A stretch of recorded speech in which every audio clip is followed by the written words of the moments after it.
Lads and ladies, welcome to the Junior Classics. Hi there, I'm Sir Bradley Hasse, a teller of borrowed tales. Join me as I share stories of courage, adventure, and wonder. But don't take my word for it. You can find out for yourself on today's Junior Classic.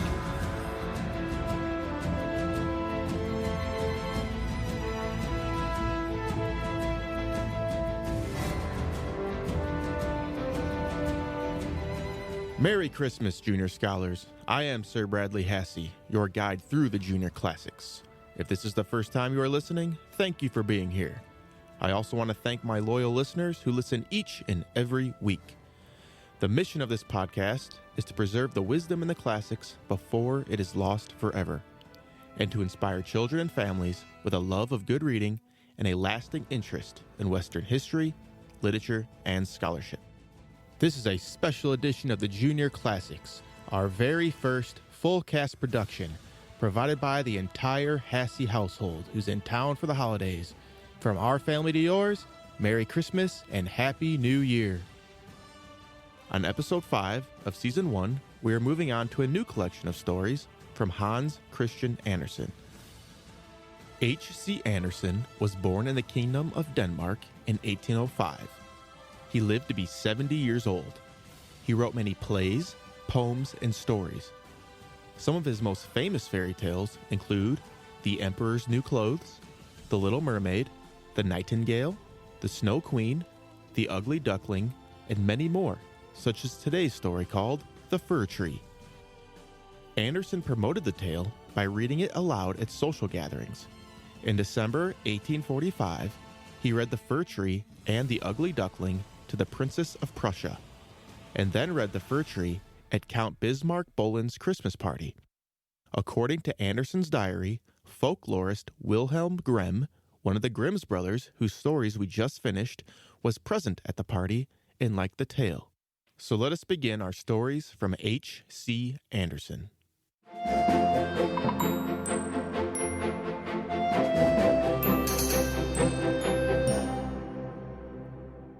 Sometimes, when you are little, you feel like you can't grow up fast enough. You see older people doing things you want to do, and you are eager to get older and be able to do big people stuff. That is how the character in our story feels today, except he is not a person. He is a tree, a fir tree to be exact. He is such a small baby tree when we meet him that the rabbits in the forest jump over him for fun, which makes the tree quite embarrassed.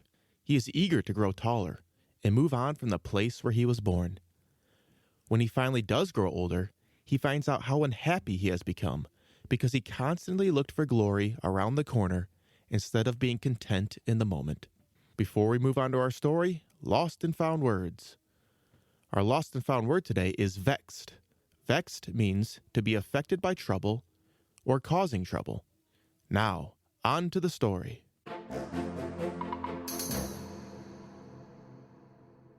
The Fir Tree by Hans Christian Andersen. Out in the woods stood a nice little fir tree. The place he had was a very good one. The sun shone on him. As to fresh air, there was enough of that, and round him grew many large-sized comrades, pines as well as firs. But the little fir wanted so very much to be a grown-up tree. He did not think of the warm sun and of the fresh air. He did not care for the little cottage children that ran about and prattled when they were in the wood looking for wild strawberries. The children came often with a whole pitcher full of berries, or a long row of them threaded on a straw, and sat down near the young tree and said, "Oh, how pretty he is! What a nice little fir!" But this was what the tree could not bear to hear. At the end of a year, he had shot up a good deal, and after another year, he was another long bit taller. For with fir trees, one can always tell by the shoots how many years old they are. "Oh, were I but such a high tree as the others are, then I should be able to spread out my branches, and with the tops to look into the wide world. Then would the birds build nests among my branches, and when there was a breeze, I could bend with as much stateliness as the others." Neither the sunbeams nor the birds, nor the red clouds, which morning and evening sailed above him, gave the little tree any pleasure. In winter, when the snow lay glittering on the ground, a hare would often come leaping along and jump right over the little tree. Oh, that made him so angry. But 2 winters were past, and in the 3rd the tree was so large that the hare was obliged to go round it. To grow and grow, to get older and be tall, that, after all, is the most delightful thing in the world. In autumn, the woodcutters always came and felled some of the largest trees. This happened every year, and the young fir tree, that had now grown to a very comely size, trembled at the sight. For the magnificent great trees fell to the earth with noise and cracking. The branches were lopped off, and the trees looked long and bare. They were hardly to be recognized. And then they were laid in carts, and the horses dragged them out of the wood. Where did they go to? What became of them? In spring, when the swallows and the storks came, the tree asked them, Don't you know where they have been taken? Have you not met them anywhere? The swallows did not know anything about it, but the stork looked musing, nodding his head, and said, Yes, I think I know. I met many ships as I was flying hither from Egypt. On the ships were magnificent masts, and I venture to assert that it was they that smelled so of fir. I may congratulate you, for they lifted themselves on high most majestically. Oh, were I but old enough to fly across the sea. But how does the sea look in reality? What is it like? That would take a long time to explain, said the stork, and with these words off he went. And the sunbeams said, Rejoice in thy growth. Rejoice in thy vigorous growth, and the fresh life that groweth within thee. And the wind kissed the tree, and the dew wept tears over him, but the fir understood it not. When Christmas came, quite young trees were cut down, trees which often were not even as large or of the same age as this fir tree, who could never rest but always wanted to be off. These young trees, and they were always the finest looking, retained their branches. They were laid on carts, and the horses drew them out of the wood. Where are they going to? They are not taller than I. There was one indeed that was considerably shorter. And why do they retain all their branches? Whither are they taken? The sparrows chirped. We know, we know. We have peeped in at the windows in the town below. We know whither they are taken. The greatest splendor and the greatest magnificence one can imagine await them. We peeped through the windows and saw them planted in the middle of the warm room and ornamented with the most splendid things, with gilded apples, with gingerbread, with toys and many hundred lights. And then? What happens then? We did not see anything more. It was incomparably beautiful. I would fain know if I am destined for so glorious a career. That is still better than to cross the sea. What a longing do I suffer. Were Christmas but come, I am now tall, and my branches spread like the others that were carried off last year. Oh, were I but already on the cart! Were I in the warm room with all the splendor and magnificence! Yes, then something better, something still grander, will surely follow, or wherefore should they thus ornament me? Something better, something still grander must follow. But what? Oh, how long I suffer. I do not know myself what is the matter with me. The air and sunlight said, Rejoice in our presence. Rejoice in thy own fresh youth. But the tree did not rejoice at all. He grew and was green both winter and summer. People that saw him said, What a fine tree! And toward Christmas he was one of the first that was cut down. The axe struck deep into the very pith. The tree fell to the earth with a sigh. He felt a pang. It was like a swoon. He could not think of happiness, for he was sorrowful at being separated from his home, from the place where he had sprung up. He well knew that he should never see his dear old comrades, the little bushes and flowers around him, any more, perhaps not even the birds. The departure was not at all agreeable. The tree only came to himself when he was unloaded in a courtyard with the other trees and heard a man say, That one is splendid. We don't want the others. Then 2 servants came in rich livery and carried the fir tree into a large and splendid drawing room. Portraits were hanging on the walls, and near the white porcelain stove stood 2 large Chinese vases with lions on the covers. There, too, were large easy chairs, silken sofas, large tables full of picture books, and full of toys worth hundreds and hundreds of crowns. At least the children said so. And the fir tree was stuck upright in a cask that was filled with sand. But no one could see that it was a cask, for green cloth was hung all round it, and it stood on a large, gaily colored carpet. Oh, how the tree quivered! What was to happen? The servants, as well as the young ladies, decorated it. On one branch there hung little nets cut out of colored paper, and each net was filled with sugar plums. And among the other boughs, gilded apples and walnuts were suspended, looking as though they had grown there, and little blue and white tapers were placed among the leaves. Dolls that looked for all the world like men, the tree had never beheld such before, were seen among the foliage, and at the very top a large star of gold tinsel was fixed. It was really splendid, beyond description splendid. This evening, how it will shine this evening, said they all. Oh, if the evening were but come, if the tapers were but lighted. And then I wonder what will happen. Perhaps the other trees from the forest will come to look at me. Perhaps the sparrows will beat against the window panes. I wonder if I shall take root here, and winter and summer stand covered with ornaments. He knew very much about the matter, but he was so impatient that for sheer longing he got a pain in his back. And this with trees is the same thing as a headache with us. The candles were now lighted. What brightness, what splendor! The tree trembled so in every bough that one of the tapers set fire to the foliage. It blazed up splendidly. Help! Help! Cried the young ladies, and they quickly put out the fire. Now the tree did not even dare tremble. What a state he was in! He was so uneasy lest he should lose something of his splendor that he was quite bewildered amid the glare and brightness, when suddenly both folding doors opened, and a troop of children rushed in as if they would upset the tree. The older persons followed quietly. The little ones stood quite still. But it was only for a moment. Then they shouted so that the whole place re-echoed with their rejoicing. They danced around the tree, and one present after the other was pulled off. What are they about? What is to happen now? And the lights burned down to the very branches, and as they burned down, they were put out one after the other, and then the children had permission to plunder the tree. So they fell upon it with such violence that all its branches cracked. If it had not been fixed firmly in the cask, it would certainly have tumbled down. The children danced about with their beautiful playthings. No one looked at the tree except the old nurse, who peeped between the branches, but it was only to see if there was a fig or an apple left that had been forgotten. A story, a story, cried the children, drawing a little fat man toward the tree. He seated himself under it and said, Now we are in the shade, and the tree can listen too. But I shall tell only one story. Now which will you have? That about Ivedy-Avedy, or about Clumpy Dumpy, who tumbled downstairs, and yet, after all, came to the throne and married the princess? Ivedy-Avedy, cried some. Clappy Dappy, cried the others. There was such a bawling and screaming.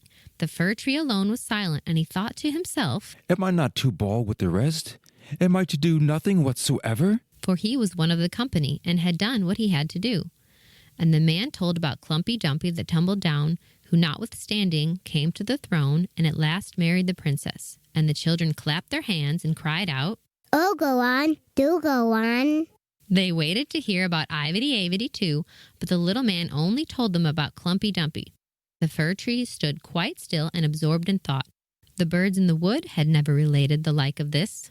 Clumpy Dumpy fell downstairs, and yet he married the princess. Yes, that's the way of the world, thought the fir tree, and believed it all, because the man who told the story was so good-looking. Well, who knows, perhaps I may fall downstairs too and get a princess as wife. And he looked forward with joy to the morrow, when he hoped to be decked out again with lights, playthings, fruits, and tinsel. I won't tremble tomorrow. I will enjoy to the full of all my splendor. Tomorrow I shall hear again the story of Clumpy Dumpy, and perhaps that of Ivedy-Avedy too. And the whole night the tree stood still and in deep thought. In the morning the servant and the housemaid came in. Now the splendor will begin again, thought the fir. But they dragged him out of the room and up the stairs into the loft, and here, in a dark corner, where no daylight could enter, they left him. What's the meaning of this? What am I to do here? What shall I hear now, I wonder? And he leaned against the wall, lost in reverie. Time enough had he, too, for his reflections, for days and nights passed on, and nobody came up, and when at last somebody did come, it was only to put some great trunks in a corner out of the way. There stood the tree quite hidden. It seemed as if he had been entirely forgotten. 'Tis now winter out of doors. The earth is hard and covered with snow. Men cannot plant me now, and therefore I have been put up here under shelter till the springtime comes. How thoughtful that is. How kind man is, after all. If it only were not so dark here and so terribly lonely. Not even a hare. And out in the woods it was so pleasant. When the snow was on the ground and the hare leaped by. Yes, even when he jumped over me. But I did not like it then. It is really terribly lonely here. Squeak, squeak, said a little mouse at the same moment, peeping out of his hole. And then another little one came. They snuffed about the fir tree and rustled among the branches. It is dreadfully cold, but for that it would be delightful here, old fir, wouldn't it? I am by no means old. There's many a one considerably older than I am. Where do you come from, and what can you do? They were so extremely curious. Tell us about the most beautiful spot on the earth. Have you never been there? Were you never in the larder where cheeses lie on the shelves and hams hang from above, where one dances about on tallow candles, that place where one enters lean and comes out again fat and portly? I know no such place, but I know the wood, where the sun shines and where the little birds sing. And then he told all about his youth, and the little mice had never heard the like before, and they listened and said, Well, to be sure. How much have you seen? How happy you must have been. The fir tree, thinking over what he had himself related. Yes, in reality, those were happy times. And then he told about Christmas Eve, when he was decked out with cakes and candles. Oh, how fortunate you have been, old fir tree. I am by no means old. I came from the wood this winter. I am in my prime, and am only rather short for my age. What delightful stories you know. And the next night they came with 4 other little mice who were to hear what the tree recounted. And the more he related, the more plainly he remembered all himself, and it appeared as if those times had been really happy times. But they may still come. They may still come. Humpy Dumpy fell downstairs, and yet he got a princess. And he thought at the moment of a nice little birch tree growing out in the woods. To the fir, that would be a real charming princess. Who is Clumpy Dumpy? So then the fir tree told the whole fairy tale, for he could remember every single word of it, and the little mice jumped for joy up to the very top of the tree. Next night, 2 more mice came, and on Sunday 2 rats even. But they said the stories were not interesting, which vexed the little mice, and they too now began to think them not so very amusing either. Do you know only one story? Asked the rats. Only that one. I heard it on my happiest evening, but I did not then know how happy I was. It is a very stupid story. Don't you know one about bacon and tallow candles? Can't you tell any larder stories? No. Then goodbye, said the rats, and they went home. At last, the little mice stayed away also, and the tree sighed. After all, it was very pleasant when the sleek little mice sat round me and listened to what I told them. Now that too is over, but I will take good care to enjoy myself when I am brought out again. But when was that to be? Why, one morning there came a quantity of people and set to work in the loft. The trunks were moved, the tree was pulled out and thrown, rather hard it is true, down on the floor, but a man drew him toward the stairs where the daylight shone. Now a merry life will begin again. He felt the fresh air, the first sunbeam, and now he was out in the courtyard. All passed so quickly, there was so much going on around him, that the tree quite forgot to look to himself. The court adjoined a garden, and all was in flower. The roses hung so fresh and odorous over the balustrade. The lindens were in blossom. The swallows flew by and said, Queer vite, my husband is come. But it was not the fir tree that they meant. Now then, I shall really enjoy life, said he exultingly, and spread out his branches. But alas, they were all withered and yellow. It was in a corner that he lay among weeds and nettles. The golden star of tinsel was still on the top of the tree and glittered in the sunshine. In the courtyard, some of the merry children were playing who had danced at Christmas round the fir tree, and were so glad at the sight of him. One of the youngest ran and tore off the golden star. Only look what is still on the ugly old Christmas tree, said he, trampling on the branches so that they all cracked beneath his feet. And the tree beheld all the beauty of the flowers and the freshness in the garden. He beheld himself and wished he had remained in his dark corner in the loft. He thought of his first youth in the wood, of the merry Christmas Eve, and of the little mice who had listened with so much pleasure to the story of Humpy Dumpy. 'Tis over. 'tis past. Had I but rejoiced when I had reason to do so. But now 'tis past, 'tis past. And the gardener's boy chopped the tree into small pieces. There was a whole heap lying there. The wood flamed up splendidly under the large brewing copper, and it sighed so deeply. Each sigh was like a shot. The boys played about in the court, and the youngest wore the gold star on his breast, which the tree had had on the happiest evening of his life. However, that was over now. The tree gone, the story at an end. All was over. Every tale must end at last. The end. Today's story does not have a happy ending, and you may feel a little sad after listening to it. But the lesson in the story is beautiful and very important. Appreciate what you have, because you never know when you might lose it. I hope this will help you learn to slow down and live in the moment, instead of being too eager to grow up. Enjoy life and the little things in it. If you are always worried about growing up and being bigger, your life will pass you by without you even noticing.